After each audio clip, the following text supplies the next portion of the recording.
Hi there, welcome to The Peaceful Home. I'm Teresa Elling and this is part 8 of how to decorate a room from start to finish. If you've missed any of the other videos, I will link them below, but we've done 7 parts so far of my guest room and we're getting close to the end. Today we're going to talk about what to put on the walls, how to hang pictures, how to do a gallery wall, how to decide what should go where. Now there are 4 walls to this room, of course. One wall is the door to the bathroom and the closet, so there is not much space. I plan on doing a small bench here and hanging up the peg rack for coats and things like that. So that's an easy one.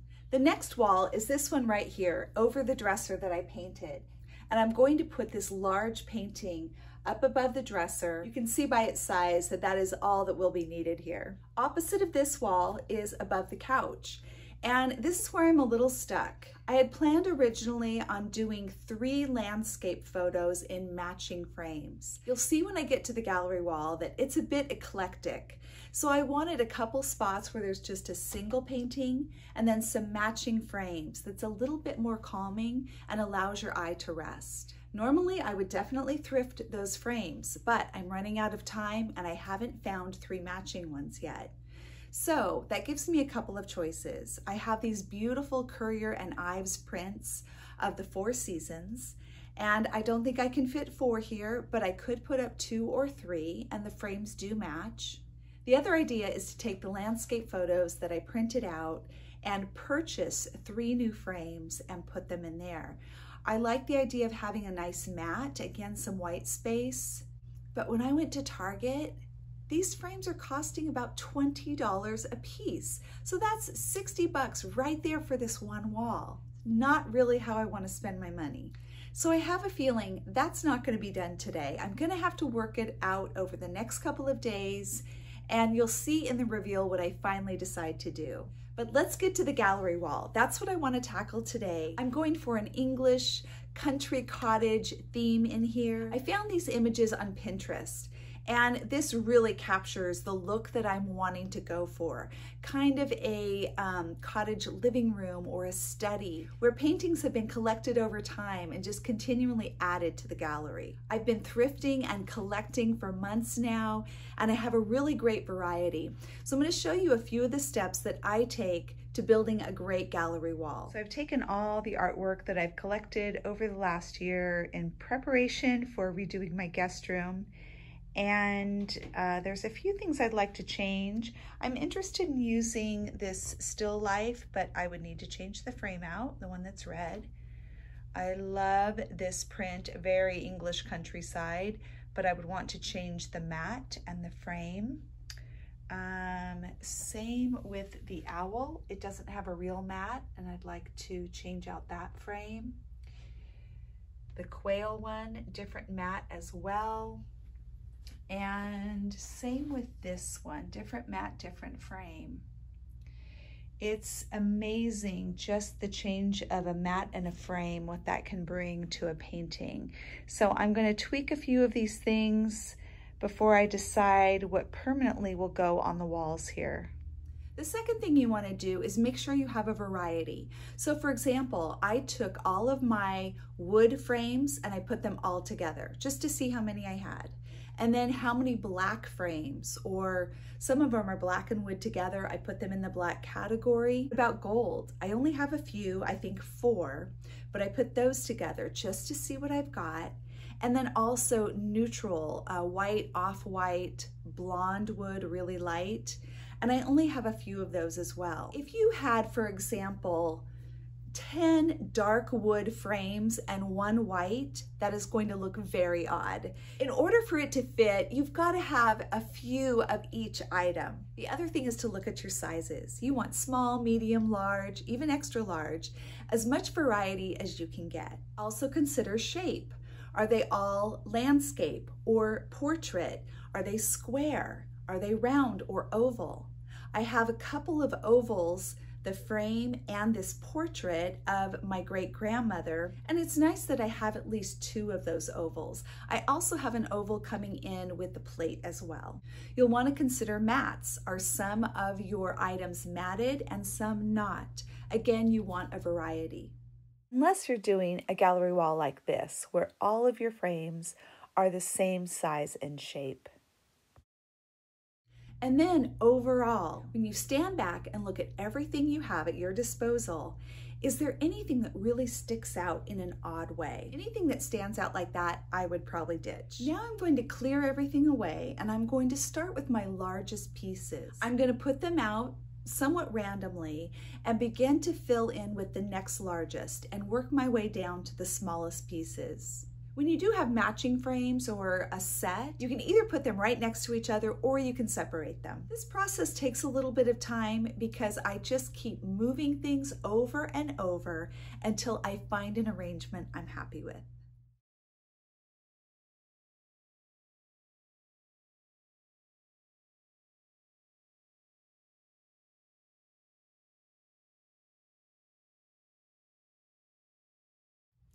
I also want to show you what these white index cards are for. They are marking my 4 corners. Now, this is a quick drawing of the wall here, and this line represents the top of the board and batten. It's all board and batten down here, and this is the writing desk. So what I'm doing is basically creating a large area for all of my artwork to go into without it reaching the edges. I want a margin or a border around the whole collection. I went up 15 inches from the desk and 10 inches each side and the top. So this kind of gives me my area. I measured that down on the floor and I put the index card into each corner so I knew what my parameters were. I also will measure halfway and find the exact center, and I'll put a marker in the middle of my gallery wall.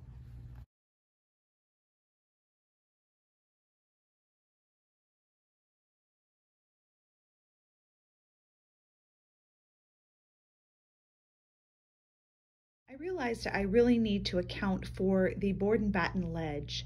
So that is what the white curtain rods represent. That way I'll be able to put a few of these paintings directly on the ledge. I also measured the lengthwise and up and down, and I got my center, which I marked with my round measuring tape there.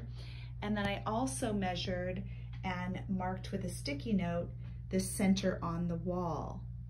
Now remember, this is not center of the wall, but the center of the drawing I did with my margin all the way around.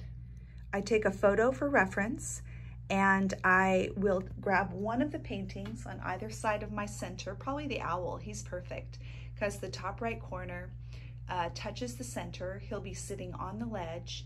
I'll place that one first, and then I'll keep looking at the photo to decide where the next painting goes.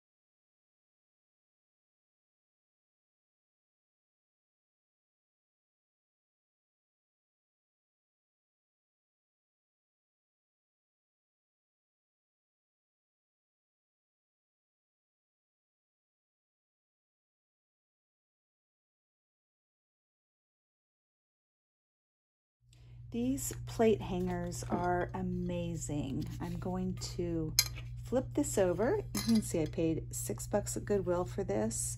Rose chintz pattern by Johnson Brothers, and I love Johnson Brothers. That's what my Christmas dishes are. What you want to do is wet the back of this. Just got some water here. Let it sit for about 3 minutes until it gets nice and gummy. Then you just press firmly, trying to squeeze any air bubbles out.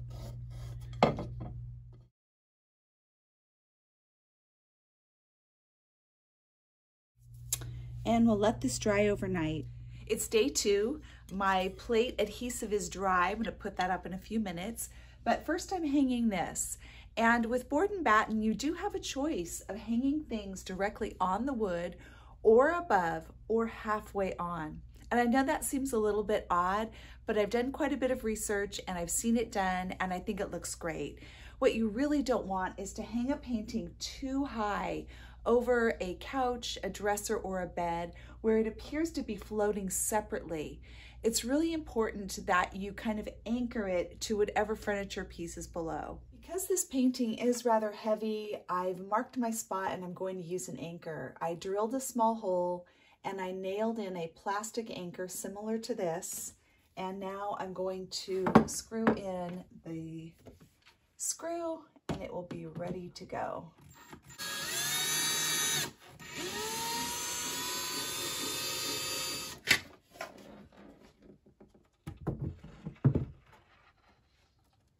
Sometimes it's hard to catch the wire on the back onto the top of the screw. Sometimes I have to use my hand to hold it up in the back slightly while I lift it up over the screw and kind of push it on there. There we go. I did make a decision to go ahead and use my Currier and Ives prints. I spaced them out in front of the couch, imagining what they would look up above, got the spacing that I liked, and I'm not going to hang these above the shelf. I want them to rest on the shelf, but I'm a little concerned that they could fall off, so I am going to anchor them with a nail.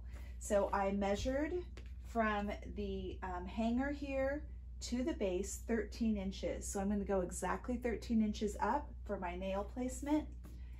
And then I took the spacing here and I figured from hanger to hanger, which would be center to center, was 22.5 inches. So I marked my first nail hole and then went out 22.5 inches on each side.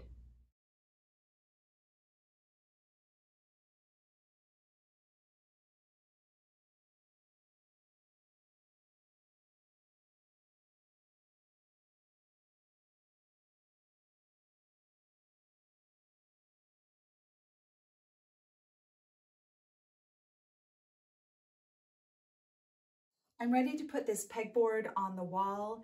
There are a few options. There's little hooks on the back that can set on nails. If you do that, you've got to have a stud because it won't hold any weight. If I can't find a stud, the second best choice is to use anchors. The other option is to find a stud and somewhere along the wood, the back piece, you can drive a screw directly through and into the stud. If you've never used a stud finder, this is a great tool. You might want to consider getting one. I have it on Stud Scan. You go to your starting position, push the button, and begin to slowly push it along the wall.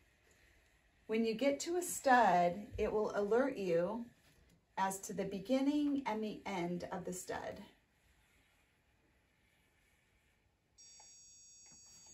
So that shows me that we're at center right there. I usually do it one more time just to make sure.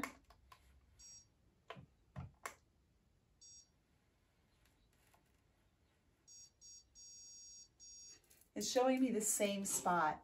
So that's right about here. We know that there's going to be a stud on either side, and then there's one right here. If I were to put this hook on the stud, I'm going to end up with this sticking out too far. What I think I'll do is an anchor for each of the keyhole latches in the back, and at the stud point, I will put one screw through here. I did mark those two spots, but I'm going to use a level just to make sure that they are actually level. I'm going to use a screw to make a starter hole. And then take this little white drywall screw, pop it in here and screw that in. Once this is flush with the drywall, you put the screw in.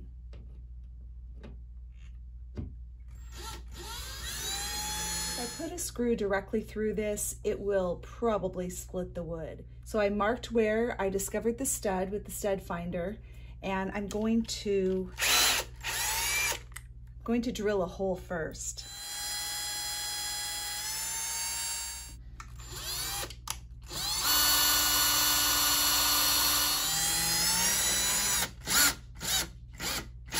I want to show you the basics of putting up any painting, print, photo. What you're going to do is, let's just imagine the floor is the wall, and you position your picture where you want it. Then mark the center top of the frame. I'll put a little dot there with my pencil, flip this around, and measure how far down the picture hanger is. So here, this is only ½ an inch. So I'm going to go up to my pencil mark on the wall. I'm going to measure ½ an inch down, do a new pencil mark, and that is where my nail's going to go. Now it's very similar with a wire. Again, when you find your spot on the wall, you're going to mark the center top, and then you're going to measure. In this case, sometimes the wire can be slack. You want to make sure to get it taut and measure to the top of the frame, which is 3 inches. And then you would find your spot on the wall, measure down 3 inches, make another mark, and that is for your nail. One of the best tips I can give you is on keeping your pictures level, especially with a gallery wall. You don't want them all crooked. All you need to do is get poster putty. Definitely get white. Don't get the colored stuff because the color can go onto your wall. And then apply a little bead of it, warm it in your fingers, and attach it to each corner. Turn your piece over, hook it on the nail, and then check to make sure it's level. Once you're sure that it's level, then you adjust and you press the putty into the wall.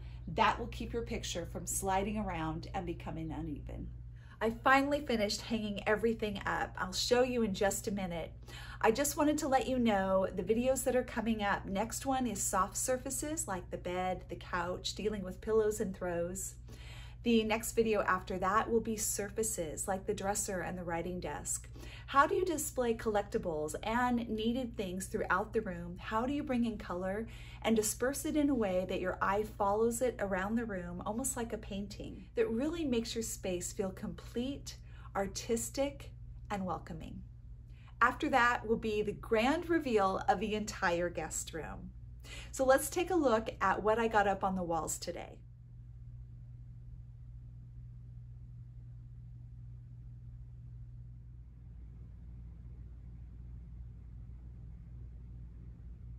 I really wanted to like the artwork that was on the board and batten, but every time I walked in here, it just didn't feel right. So I ended up removing it, and I just have artwork up above the shelf, and I think it looks much better. If you're new here, I would love it if you would hit that subscribe button. Don't miss a video in this series, How to Decorate a Room from Start to Finish. Thanks so much for joining me today on The Peaceful Home.